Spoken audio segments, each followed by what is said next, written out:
y me alegra profundamente estar aquí en Barcelona y en la Universidad de Barcelona.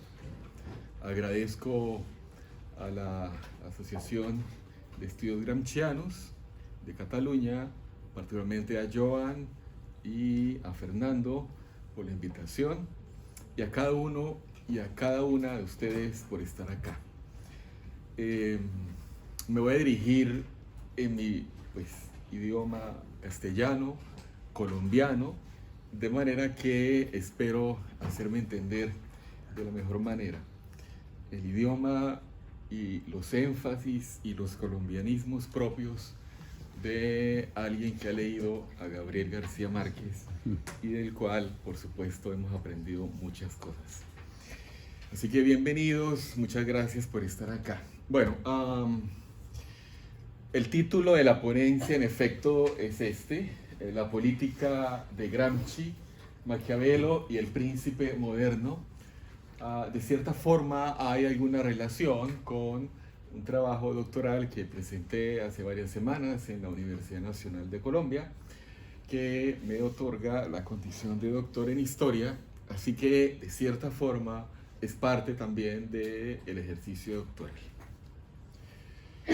Bueno, la pregunta para iniciar es ¿en qué sentido cada una de nosotros, de nosotras, se acerca a un autor y lo lee de una manera determinada, o a una autora?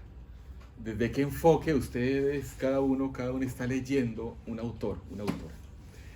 Observen esta cita que viene de la carta a la madre de Antonio Gramsci del 6 de junio del 27. No me voy a consumir en prisión. Date cuenta que desde hace unos 10 años me encuentro en un ambiente de lucha y que ya estoy bastante templado y que además me pudieron haber matado una decena de veces y sin embargo todavía sigo vivo, lo cual es una ganancia incalculable. Una frase bellísima, una frase fuerte y muy sincera de parte de alguien que es un combatiente. Entonces vamos a hablar de un combatiente y los invito a que por favor sigan esta argumentación bajo esa premisa. Vamos a leer a un combatiente político. ¿En qué sentido cada una somos combatientes o no? La segunda referencia, otra carta a la madre. No quiero ser compadecido. Era un combatiente que no tuvo suerte en la lucha inmediata. Y los combatientes no pueden y no deben ser compadecidos cuando lucharon, no porque fueron obligados, sino porque así lo han querido ellos mismos conscientemente. Por supuesto, reafirma lo que he dicho de leer a un combatiente, leer a alguien que está en la lucha, incluso en la derrota, para seguir la reflexión de Fernando. Entonces, ¿qué nos enseña la derrota política de un combatiente? Bajo esas referencias iniciales de las cartas a la madre de Antonio Gramsci, vamos a presentar esta interpretación que tiene que ver con la política de Gramsci, Maquiavelo y el príncipe moderno. Bueno, ya hemos estado en la sesión de ayer y me ha antecedido la palabra Fernando, por lo cual no voy a redondear en realidad las referencias que hemos escuchado. Me interesa básicamente esta primera diapositiva, que en la primera frase dice un hombre subalterno del sur italiano. ¿Sí? Es un hombre que viene desde abajo. Es un hombre que no nace dirigente, se hace. Entonces, ese hombre que viene del sur italiano, yo y creo que muchos o todos lo hemos leído y lo podemos leer como un subalterno, alguien que se está formando para la dirección. Me interesa también señalar que pensador político e histórico de los grupos y las clases subalternas en Italia. Entonces, no solamente es un combatiente, que los hay, sino que al tiempo es un pensador político e histórico de los grupos y las clases subalternas. Pero no solamente del orden italiano, en realidad también del orden europeo, pero fundamentalmente del orden italiano. Y la otra referencia que quiero señalar es filósofo de la praxis, y ahí está entre paréntesis estratega. Es decir, que el subalterno se hace dirigente y se vuelve un estratega político. Esto, digamos que no es sencillo encontrarlo en la historia, pero me parece muy bello reconocerlo de entrada con respecto al autor, Antonio Gramsci. Y también reforma intelectual y moral, es decir, que el filósofo de la praxis plantea una propuesta de cambio cultural, de cambio ideológico, en últimas, una nueva condición humana. Esas referencias básicas son una suerte de guía para entrar en la lectura con Maquiavelo. Bueno, política. He dividido la exposición en 4 temas. La primera tiene que ver con esta. Y la ha antecedido, pues, la referencia biográfica de Gramsci. Pero en esta hay una pregunta que induce al lector. Gramsci, nuevo paradigma de la lucha de clases. ¿Cómo es que se ha pensado el paradigma de la lucha de clases antes de Gramsci, durante Gramsci y después de Gramsci? ¿En qué sentido? Esa pregunta está abierta para justamente la discusión con cada uno. Más allá del manifiesto comunista y del Capital, particularmente capítulos 24 y 52, donde tenemos una lectura, por supuesto, de lucha, de clases y de lo que estamos diciendo con respecto a cómo un subalterno se vuelve dirigente, por lo menos en el caso de Marx y con respecto a la investigación que realizó en el siglo XIX. Señalo, política en Gramsci es una relación de fuerzas entre grupos y clases sociales. Observen esa definición. Quiere esto decir que la política está leída de una manera compleja. No es tan sencilla, no es una fórmula. En los cuadernos de la cárcel vamos a encontrar que Gramsci cuestiona las fórmulas que se han utilizado en el escenario de la discusión política, filosófica y demás. Y cita a Engels para afirmar que, según Engels, no hay citas o frases definidas con respecto a estudiar la historia y la política. Es decir, que si nosotros nos embarcamos en una referencia de la política y la historia, tenemos que asumir la complejidad de lo que esto implica. Relación de fuerza entre grupos y clases sociales. Esa lectura está leída a partir del materialismo histórico. Por supuesto, es una lectura que toma en consideración el mundo real, tal cual como está, dividido en grupos con una simetría de poder manifiesta, directa, implícita, con respecto a esos sujetos políticos, económicos, sociales que están en el orden del mundo. Por supuesto, estamos hablando de una filosofía de la praxis. Política no es solamente estudiar, sino transformar. Es un pensamiento para la acción, es un pensamiento para el cambio. La pregunta, o una de las tantas que pronto puede generar la presentación mía, es ¿qué tan actual puede ser la filosofía de la praxis hace 100 años con respecto a lo que es hoy el mundo? Las clases sociales se hacen Estado moderno. No sé qué definición podamos tener con respecto al Estado moderno o contemporáneo, pero la definición de Gramsci con respecto al Estado es que el Estado es la manifestación de una serie de clases o de una clase hegemónica. ¿Sí? Ojo con esa definición, es muy importante. Las clases sociales explican entonces el orden histórico, la cultura, la política. ¿En qué sentido ustedes y yo hemos visto cómo las clases se hacen Estado o no? Hay un ejemplo, por supuesto, y Gramsci en los cuadernos lo está desarrollando, el caso de Francia y la Revolución de 1789. Ahí hay un elemento clave, cómo unos subalternos se hacen dirigentes. ¿Sí? Es decir, la historia ha probado que los subalternos pueden llegar a ser dirigentes. la burguesía francesa era subalterna. Y llegó un momento en el cual accede a la condición de Estado, se hace Estado y se vuelve en efecto dirigente de esos procesos. Eso me parece muy importante.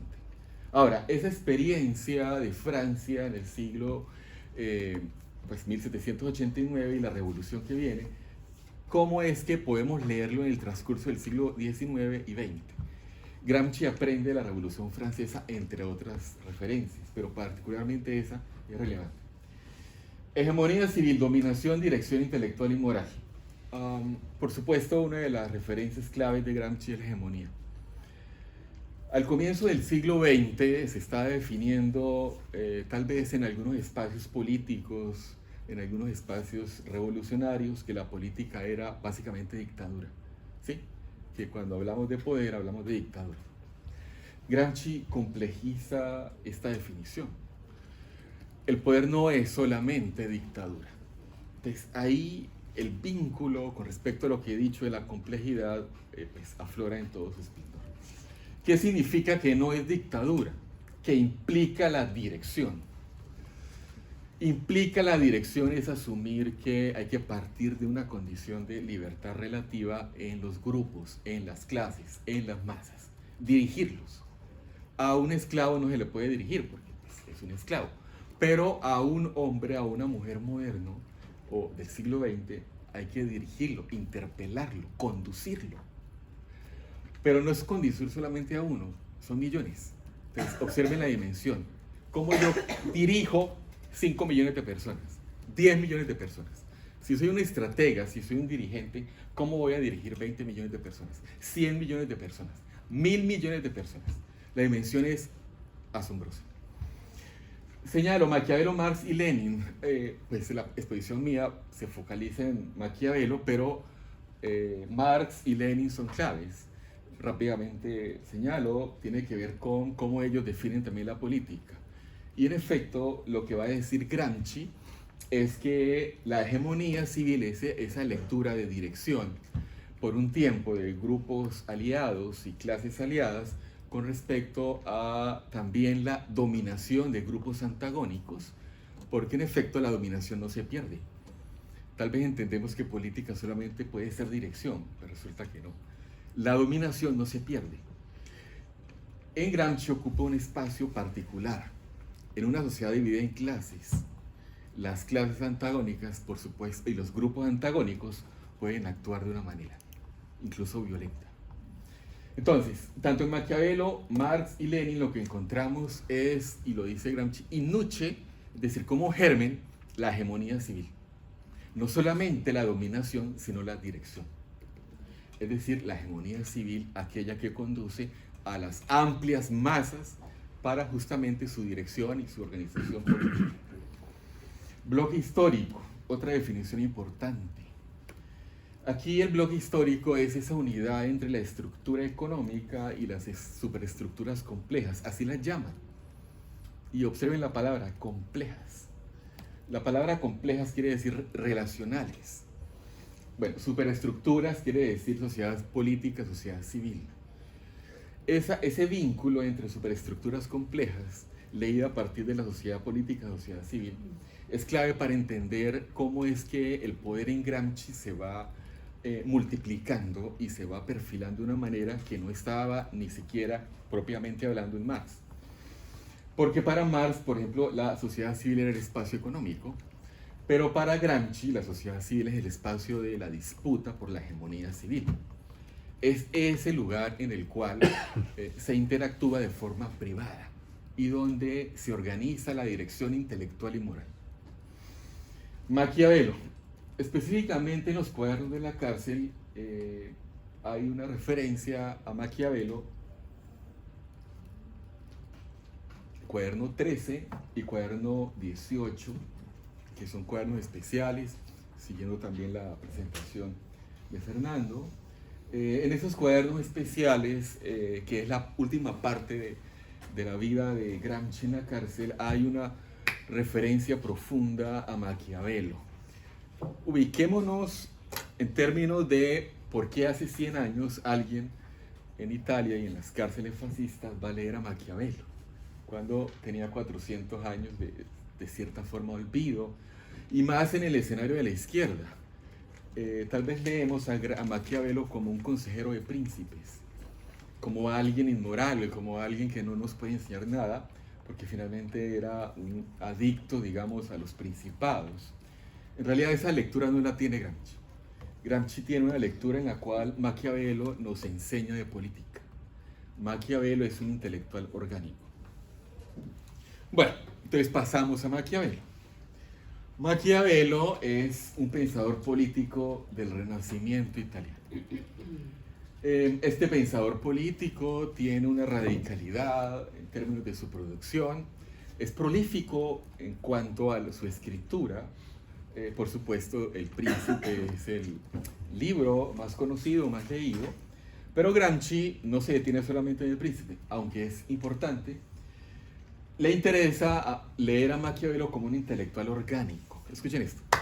Maquiavelo es un intelectual orgánico de las clases subalternas italianas.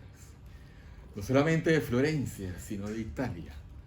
Tal vez hemos leído a Maquiavelo de otra manera, ¿no? El consejero de príncipes, inmoral, sanguinario, etc. ¿Qué significa leer a Maquiavelo como un intelectual orgánico de las clases subalternas?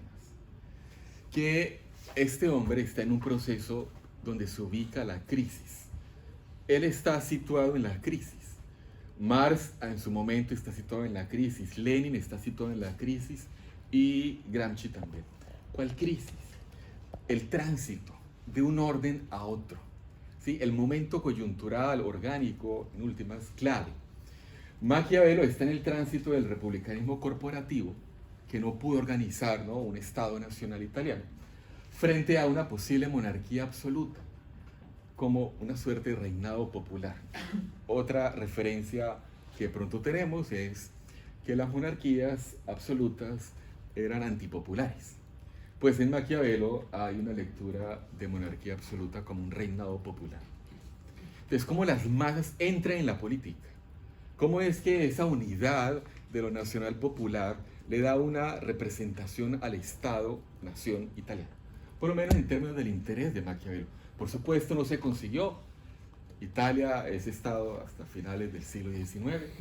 Pero la referencia de Maquiavelo es profunda y es muy bella en los cuadros. Maquiavelo se lee como un subalterno que está contra el feudalismo y contra el poder papal. Y así lo lee Gramsci. Es decir, Maquiavelo se ubica desde abajo para leer todo el proceso social, político, económico de Italia y no solamente de Florencia. En ese sentido, se ubica en una condición subalterna. Él quiere ser dirigente. De hecho, había estado en la administración pública, en la segunda Cancillería de Florencia, hasta que una guerra derrota esa experiencia. Según Gramsci, estamos hablando de Maquiavelo como un jacobino precoz, 400 años antes de Gramsci. Entonces, la lectura que está planteando el autor, es decir, Gramsci, es la de un jacobino. Maquiavelo como un jacobino precoz que tiene una propuesta a favor de las clases ascendentes, en ese momento de la burguesía italiana, y la construcción de una estructura, de un orden que le organice esa nueva forma de poder político, el ejército nacional. No había ejércitos, por lo menos en términos de lo que está leyendo Maquiavelo en Italia. Lo que habían, pues, eran hordas de, digamos, grupos privados que tenían sus intereses territoriales, pero un ejército de dimensión nacional no existía. Esta lectura de que Maquiavelo es un jacobino precoz, que está a favor de la burguesía y que quiere construir un ejército nacional, es decir, la fuerza, la dominación, es una lectura que está, por supuesto, en la experiencia de Francia jacobina. ¿Sí? Los jacobinos van a leer a Maquiavelo y van a aprender de él. Entonces, ¿cómo es que leemos y releemos en la historia y aprendemos de ella? La historia como una vieja maestra que enseña muchas cosas. El Príncipe, el libro de Maquiavelo, es un manifiesto político, dice Gramsci. Este manifiesto político es porque llama, conduce, hace una suerte de, digamos, auxilio para organizar en Italia pues un Estado. Y particularmente hay una expresión de pasión del autor. Maquiavelo es un hombre apasionado por la acción, por la praxis, ¿sí? Por la organización, por la dirección de las masas, de las clases. En ese sentido, El Príncipe es un documento viviente, ¿sí? Nos conduce a pensar la política como un elemento de pasión. No solamente propiamente de ciencia política, sino que también la pasión, los deseos, los imaginarios son importantes en la política. Hay una lectura en Maquiavelo, según Gramsci, de cómo se construye el mito. Es decir, que para mover a millones de poblaciones se requiere la construcción de un mito, porque es la forma pasional de interacción, de identificación con el orden político. Es decir, que para conducir a millones no se requiere propiamente la razón, sino la pasión. Vamos a construir un mito fundacional. El mito fundacional puede ser un príncipe, un gran dirigente. Entonces, esa lectura implica asumir la ideología como concepción de mundo de ese mito que se construye, pero al tiempo pensar que hay unas formas particulares de acceder a él, que no es de cualquier manera, que hay unas tácticas, si ustedes quieren, que hay unas formas, que hay unas condiciones previas. Es decir, que el objetivo cuenta. Si la ideología tiene que ver con lo subjetivo, con los imaginarios, lo objetivo tiene que ver con la ciencia política. Cómo organizamos, planeamos incluso llevar esto a cabo. Bueno, la lectura de Maquiavelo, lo sabemos, es la separación o la unidad en últimas de hombre-bestia, es decir, las dos características propias del poder consensuar, la condición de hombre en general o ser humano y la fuerza, la violencia como algo que acompaña también a la condición del ser humano en términos modernos. Eso no se pierde, ahí hay una lectura de hegemonía. Eso es hegemonía en Maquiavelo. Por supuesto, no se queda ahí Maquiavelo, también tenemos, dice Gramsci, como él le da un énfasis particular a la unidad entre el campo y la ciudad. Italia estaba, por supuesto, dividida en ese sentido, la ciudad del campo. Esta misma lectura ustedes la van a encontrar en la Revolución Francesa. Esta misma lectura ustedes la van a encontrar en la unidad italiana, en el Risorgimento del siglo XIX. Esta misma lectura la pueden encontrar en distintas partes del mundo. Es decir, que la unidad del campo y la ciudad es fundamental para pensar lo político, el Estado-Nación. Lo último de esta referencia es, bueno, la voluntad colectiva nacional popular, que se articula justamente a lo que hemos dicho del mito, el mito fundacional, el mito que construye que esas voluntades se expresen, que esas pasiones con respecto a lo colectivo afloren. Eso requiere, por supuesto, un escenario de discusión con la emergencia de la hegemonía. La hegemonía es un proceso más amplio con respecto a la creación de la voluntad, porque implica la conformación de no solamente los colectivos, sino también de las instituciones. La hegemonía civil nos va a conducir al Estado. Y aquí quiero hacer un paréntesis con respecto a lo que he dicho. La propuesta de Maquiavelo y la propuesta de Gramsci está situada. ¿Situada qué quiere decir? Que no es para todo el planeta, que habrá sociedades donde esto no funcione, donde por ejemplo no quieran el Estado-Nación, ¿sí? Donde la referencia a cómo es que se vive lo colectivo, lo común, sea distinto. Sociedades tribales, por ejemplo, ¿no?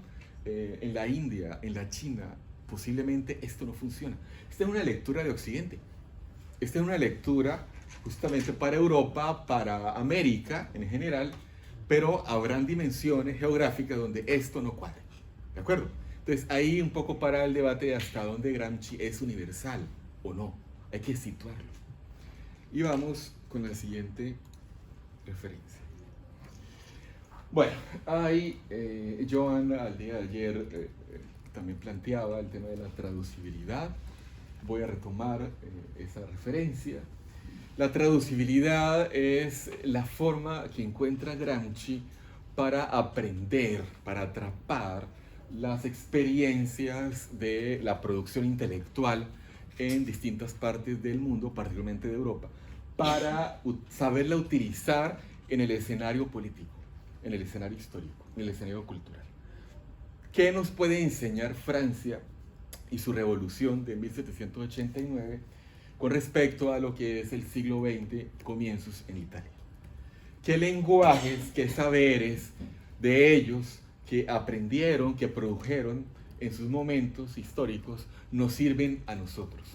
Igual, hace 100 años, ¿en qué sentido los lenguajes científicos, filosóficos y los saberes sociales, por supuesto, contribuyen en Gramsci a una referencia profunda de la condición de los intelectuales? ¿Cómo es que traducimos esos saberes, esos lenguajes a nuestra práctica política? ¿Cómo es que aprendemos de la historia? Hay un reto aquí con respecto a cómo leemos la historia. La historia, por eso decía con respecto a Engels, no son fórmulas. Esto es muy complejo. Si vamos a estudiar una sociedad determinada, es necesario afirmar cuáles son sus lenguajes y sus saberes para traducirlos, aprender de ellos y plantearlos como práctica en el momento presente, en el momento de los militantes políticos. Gramsci es fundamentalmente un autor para militantes políticos. Otro paréntesis. Hay N formas de leer a Gramsci, respetables, valiosas. Esta es la que he escogido, no solamente para aquí, sino para la tesis doctoral que defendí en Colombia. Por supuesto, la lectura de los cuadernos, y lo ha planteado también Fernando, depende de el enfoque que le demos. Puede ser filológico, puede ser filosófico, puede ser sociológico, puede ser antropológico, en fin. Es decir, la dimensión cultural y la producción intelectual de Gramsci es asombrosa. No cualquier autor nos ofrece esta riqueza intelectual, ¿sí? Porque generalmente hay una referencia básica de una disciplina, de un saber, y ese soy yo, y esta es la discusión. En cambio, en Gramsci hay una referencia muy profunda a los saberes, a los lenguajes, de manera que Gramsci le puede entusiasmar a distintos sectores sociales, intelectuales, políticos, culturales, históricos. Seguimos. El príncipe en Maquiavelo. Claro, hemos leído de tiempo atrás el príncipe como pues, un hombre sin principios, digamos, ambicioso, pero esa no es la lectura, repito, de Maquiavelo y menos la de Gramsci. Para Gramsci, la lectura que hace Maquiavelo del príncipe es como un intelectual orgánico de las clases sociales emergentes. ¿Alguien puede pensar que siempre se requieren intelectuales en política? Cada uno de ustedes, cada uno de los que me está escuchando, son intelectuales, cada uno. Pero, esa es la diferencia, no todos y no cualquiera puede ser o tener la función dirigente, ¿sí? Y entonces, bueno, plantearnos cada uno de nosotros cuál es el intelectual dirigente hoy en Barcelona, o los intelectuales dirigentes, si es que los hay. De pronto ese es el gran problema. Bueno, y en España también. Entonces, el príncipe es un intelectual orgánico que conduce clases sociales. Esa es su función, ¿sí? Es decir, para eso se le paga. Conduce clases sociales quiere decir que las organiza, las dirige. Todos podemos dirigir clases sociales, todos podemos dirigir grupos sociales subalternos, o no. Yo estoy incapacitado por X motivo, o sí, vamos a la lucha. El príncipe moderno, entonces, en la lectura que hace Gramsci a comienzos del siglo XX en los cuadernos de la cárcel, es que es un partido político. Así no lo dice Maquiavelo literalmente, por supuesto, pero la traducibilidad de los saberes y de los lenguajes sociales que está utilizando Gramsci le permite advertir que el príncipe moderno es un partido político. Es decir, que la experiencia histórica de varios siglos ha arrojado que el partido político es un intelectual orgánico que conduce millones de personas. Pero es un partido político distinto, no es el típico partido político que de pronto ahora conocemos, pues estamos hace un siglo hablando de partidos de masas, partidos de millones de personas que justamente están animados por una reflexión pasional, de mito, con respecto a lo que eran, pues hace un siglo, las luchas sociales. Entonces, es un partido político dirigente de los grupos y las clases subalternas, que tiene una función como partido político, la reforma intelectual y moral. Entonces podemos pensar si aquí, otra vez la pregunta actual, en Barcelona, en Cataluña, en España, hay en efecto, ¿no?, una propuesta de reforma intelectual y moral, ¿o no? Otro paréntesis. Por supuesto, estoy hablando de hace un siglo. Las dimensiones con respecto a lo intelectual y a los intelectuales han sido justamente desarrolladas en toda su potencialidad en las últimas décadas. Vivimos hoy una sociedad inmaterial, una sociedad tecnológica, una sociedad donde la inteligencia y el saber van justamente en la dirección de los procesos sociales en todo sentido. En esa forma tenemos un desarrollo mucho más amplio y ágil de la que tenía Gramsci encerrado en las cárceles y aprendiendo de las fábricas en Turín. Entonces creo yo que, como paréntesis, es clave. Hoy el intelectual, los intelectuales, ¿qué tanta cualificación tienen con respecto a los procesos sociales, económicos, culturales, políticos en los que están? Hoy es mejor un intelectual así como está que hace 100 años. En fin, cierro el paréntesis. En Italia, el Partido Comunista para Gramsci era la propuesta de príncipe moderno. Era una propuesta distinta, no era, pues tenemos todo el siglo XX y lo que ocurrió con el Partido Comunista en Italia, pero la propuesta de Gramsci para pensar el príncipe moderno estaba articulada al proyecto de construir un partido comunista. Y hasta cuando fue capturado, pues esa tarea se estaba cumpliendo. De hecho, tenemos una lectura de ascenso del Partido Comunista y justamente de ahí viene la captura, porque hay un proyecto que está creciendo. Otra vez, con el Partido Comunista se hacía la articulación de la hegemonía civil, es decir, que se formaban dirigentes. Aquí de pronto varias tendrán también esa inquietud. ¿Un dirigente se hace o un dirigente nace? ¿En qué sentido es clave aprender que hay que organizar? Es decir, que hay que crear dirigentes. Esta lectura es una táctica jacobina, pero también bolchevique. La táctica jacobina bolchevique, entre otras, es en particular esa: unir a los simples con los dirigentes.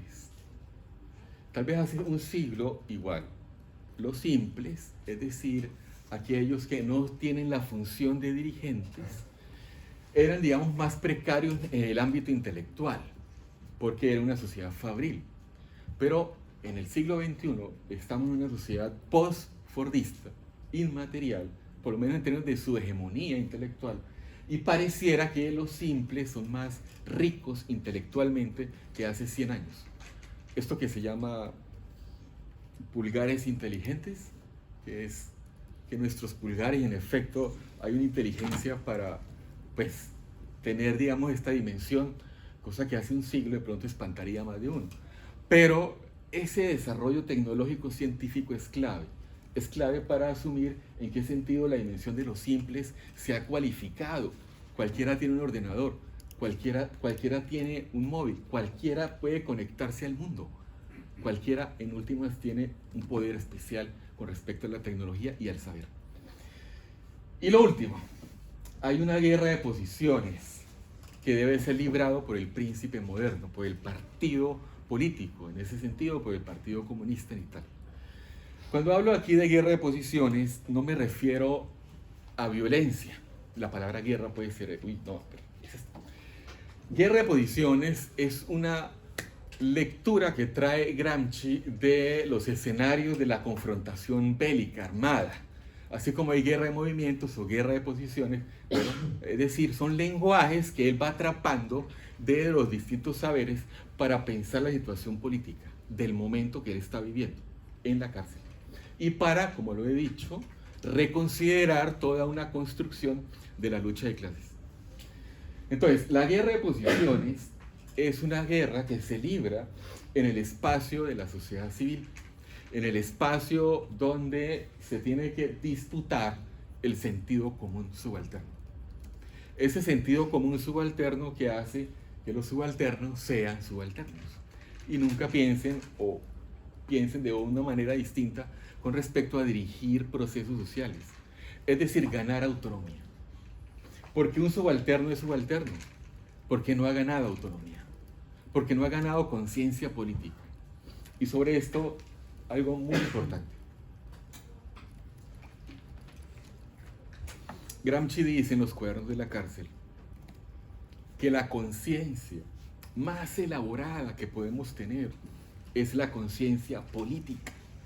Escuchen esto, vuelvo a repetir. La conciencia más elaborada que podemos tener como ciudadanos, como personas del mundo, es la conciencia política. Entonces les pregunto, ¿en qué sentido tenemos conciencia política? ¿Y en qué sentido sabemos que está elaborada?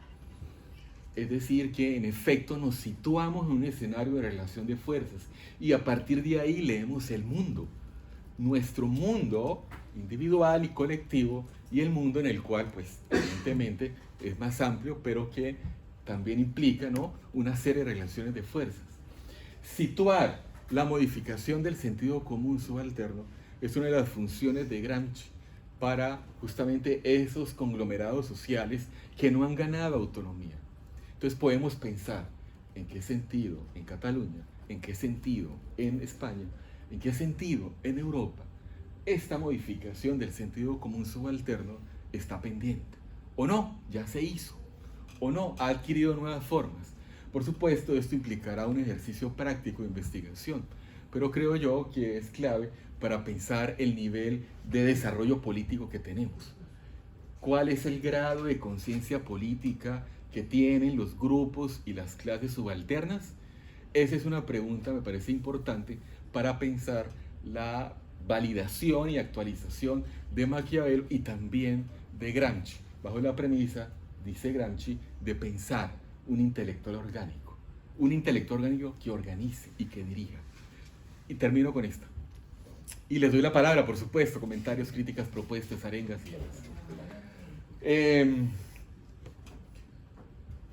¿Cómo es que nosotros podemos aprender de esta dimensión con respecto a la política en Gramsci para pues tener una mejor condición en términos de lo que hacemos? No solamente en el escenario político, aunque también, sino también en el escenario social, en el escenario de la formación individual, en el escenario académico. Gramsci es de cierta forma un autor maldito, pues entre otras por sus condiciones, pues proscrito entre otras porque pues hubo un tiempo en el cual no se leyó, estaba justamente señalado de ser una persona, digamos, no deseable. De hecho, en los sectores de izquierda, el que hoy podamos presentar a Gramsci en esta universidad, la Universidad de Barcelona, el que podamos discutir sus ideas, cuestionarlas, no solamente presentarlas, me parece que es un elemento clave de nuestra formación humana, de nuestra formación cultural. Así que yo invito como lector y también como profesor, porque lo he sido, a pensar cómo es que podemos mejorar, si es que se puede, esta dimensión. Y en qué sentido un siglo que ha pasado desde que empezó casi a escribir los Cuadernos de la Cárcel implica una urgencia de actualización de su teoría. Repito, la sociedad presente no es la sociedad de Gramsci, la sociedad fabril, y lo explicaba Joan también, ¿no? La hegemonía nace en la fábrica, dice Gramsci en los Cuadernos. ¿Cómo y dónde nace la hegemonía hoy? ¿Dónde nace la hegemonía? ¿En qué sentido la vida inmaterial cuenta? La vida tecnológica cuenta. No para quedarnos ahí, sino para darle una actualización a todo este discurso y que por supuesto cada uno de los que está aquí enriquezca su dimensión como persona, tanto individual como colectivamente. Muchas gracias.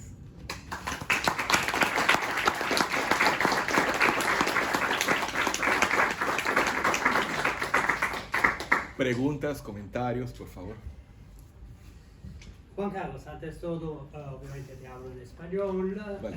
todos entienden. Antes todo, muchísimas gracias. Me hace acordar de mis primeros estudios sobre Maquiavelo y sus intérpretes. Muy interesante esta forma de mirar los paralelismos entre Maquiavelo y Gramsci. Aquí te hago algunas sugerencias y tú las desarrollarás como mejor te parecerá. Lo primero, tú presentas a Maquiavelo como el autor del Príncipe, y es un poco lo hace también Gramsci, donde quedan los discursos, es decir, donde queda entre el príncipe antiguo, el príncipe de Maquiavelo, y el príncipe moderno, que sería el partido en sentido gramsciano, la continuidad histórica del modelo de la Roma republicana, su recuperación en la Revolución Francesa por parte de los jacobinos, porque Maquiavelo no escribe solamente el príncipe, escribe también un gran comentario a Tito Livio en que se pone de nuevo en circulación el modelo político romano, no como algo de culturalmente válido, sino como algo de políticamente actual. Esa es la diferencia entre Maquiavelo y los humanistas contemporáneos suyos. Hay la idea básica que un ejército de campesinos, un ejército basado en las infanterías, no en las caballerías, puede en la Europa del siglo XVI tener los mismos éxitos que ha tenido el ejército romano en su momento. Entonces la pregunta sería, junto al Maquiavelo del Príncipe, ¿qué papel tiene el Maquiavelo que puede plantear el modelo de la República Romana en esta, digamos, interpretación jacobina de Maquiavelo que hace Gramsci? Acordándonos, por supuesto, de algo que Gramsci sabe perfectamente, que en la realidad histórica lo que hizo Maquiavelo como organizador militar fue un fracaso completo. Intentó armar unos campesinos de los alrededores de Florencia para resistir a un ataque español, por supuesto frente a los tercios castellanos. Estos campesinos desaparecieron completamente. Fue saqueada una pequeña ciudad cerca de Florencia y Florencia se rindió ingloriosamente, por lo cual a Maquiavelo le pasa lo mismo que pasa a Gramsci, ser un luchador derrotado que escribe El Príncipe porque no puede hacer nada concreto en política, lo han despedido, la república que servía se ha caído, en el poder están los Medici. Bueno, él no puede hacer otra cosa que escribir, no puede hacer política, ¿no?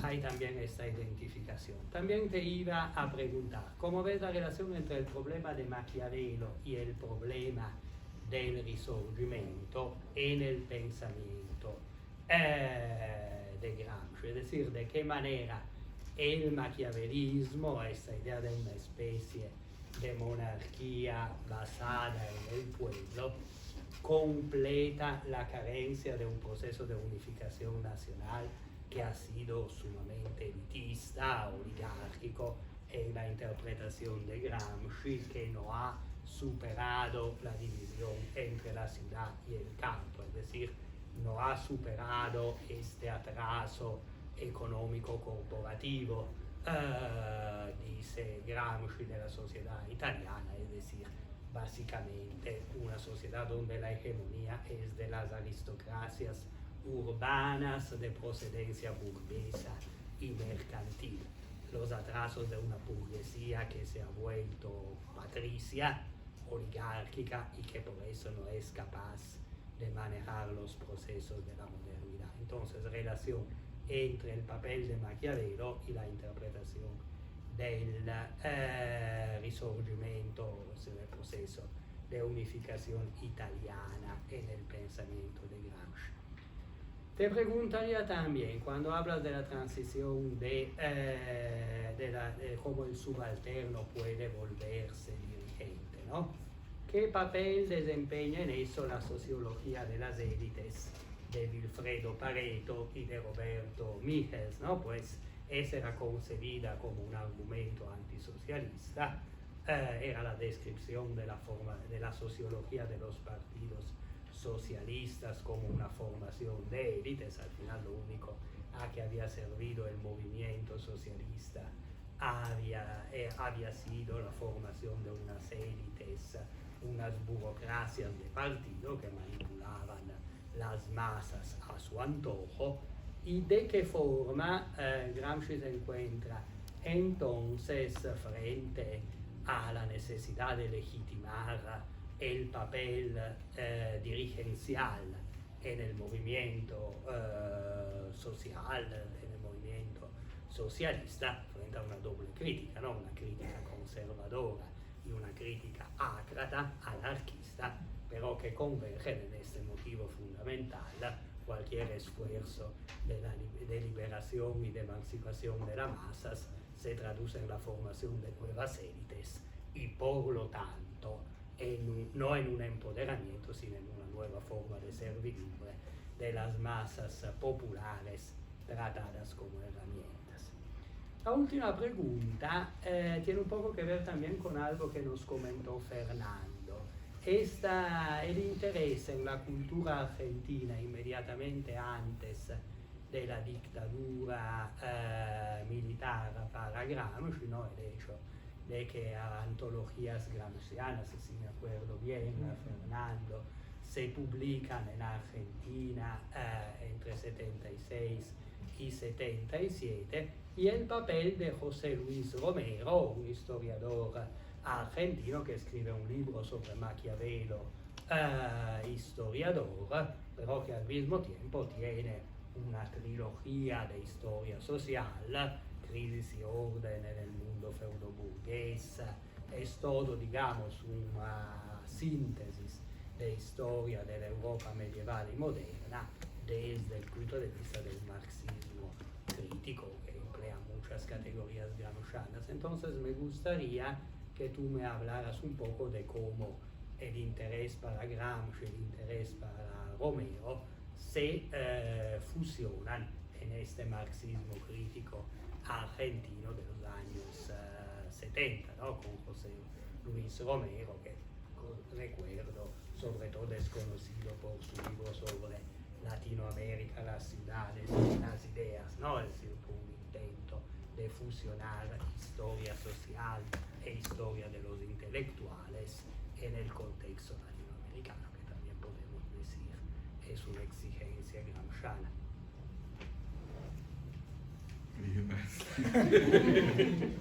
Creo que no hay tiempo para más. No. No. Bueno, empiezo por el final. José Luis Romero fue un historiador argentino que, por supuesto, leyó a Maquiavelo. Lo que me interesa, Luca, de Romero, sí, ese libro, Maquiavelo, historiador, es que José Luis Romero afirma lo mismo que Gramsci está diciendo. Es decir, que Maquiavelo es un intelectual, es un pensador de las clases dirigentes de Italia. Es decir, de clases que están emergiendo en el escenario de la historia. Es como Marx, que a su manera también lo es con respecto al proletariado. El proletariado en el siglo XIX está emergiendo y el intelectual que articula esto en términos de la dimensión teórica es Marx y Engels. Entonces, Maquiavelo está en ese tránsito, el tránsito de cómo los intelectuales están inscritos en relaciones de poder con respecto a grupos y a clases sociales. Cada una de nosotras y nosotros, no sé cómo es que podemos pensar también esto. ¿A qué grupo, a qué clase social pertenecen como intelectuales? ¿Sí? No hay intelectuales al margen, hay intelectuales inscritos, situados en grupos y en clases. En particular este escenario con Maquiavelo y José Luis Romero. Gramsci, repito, tiene la misma dimensión con respecto a Maquiavelo. Subalterno se vuelve dirigente, Pareto, Michels. El problema con ellos dos, y lo dice Gramsci en los cuadernos, es que Pareto y Michels, igual que después de su manera Croce, van a separar dirigentes de dirigidos, ¿sí? Es decir, que las élites se separan finalmente de los conglomerados sociales y las élites empiezan a tener una lectura pues autónoma frente a los escenarios sociales, económicos y políticos de los cuales son, digamos, elementos claves.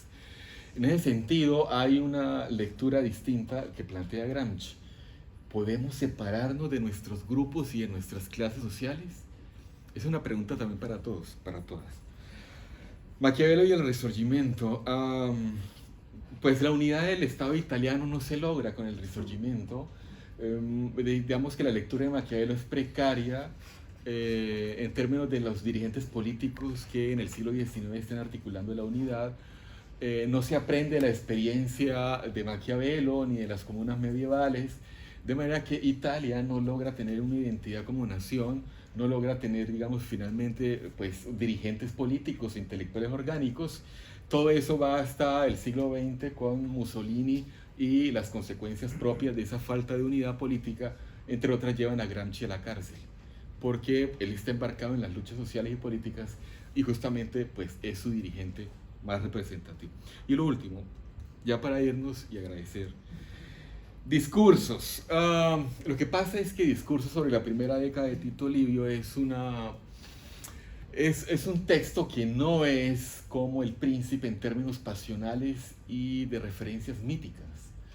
Es un estudio más concienzudo, si se quiere, más lógico, más atado a la razón y a la explicación de qué fue lo que pasó con respecto a las experiencias romanas, ¿sí?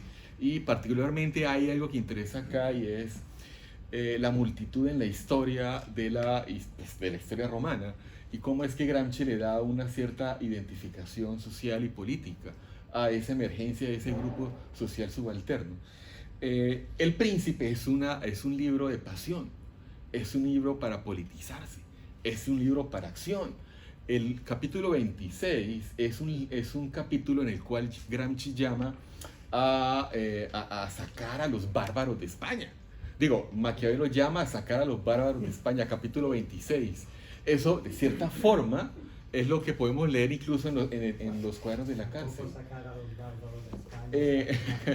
Porque ahí los bárbaros serían pues, los fascistas, ¿no? En la lectura que hace Gramsci de los cuadernos de la cárcel, donde también hay elementos con respecto al fascismo, de una u otra manera. Así que yo invito a leer El Príncipe de Maquiavelo como un instrumento fundamental de formación política, de aquellos elementos claves para la formación de dirigentes. Y me parece que es clave para nosotros también como ciudadanos del siglo XXI. Muchas gracias.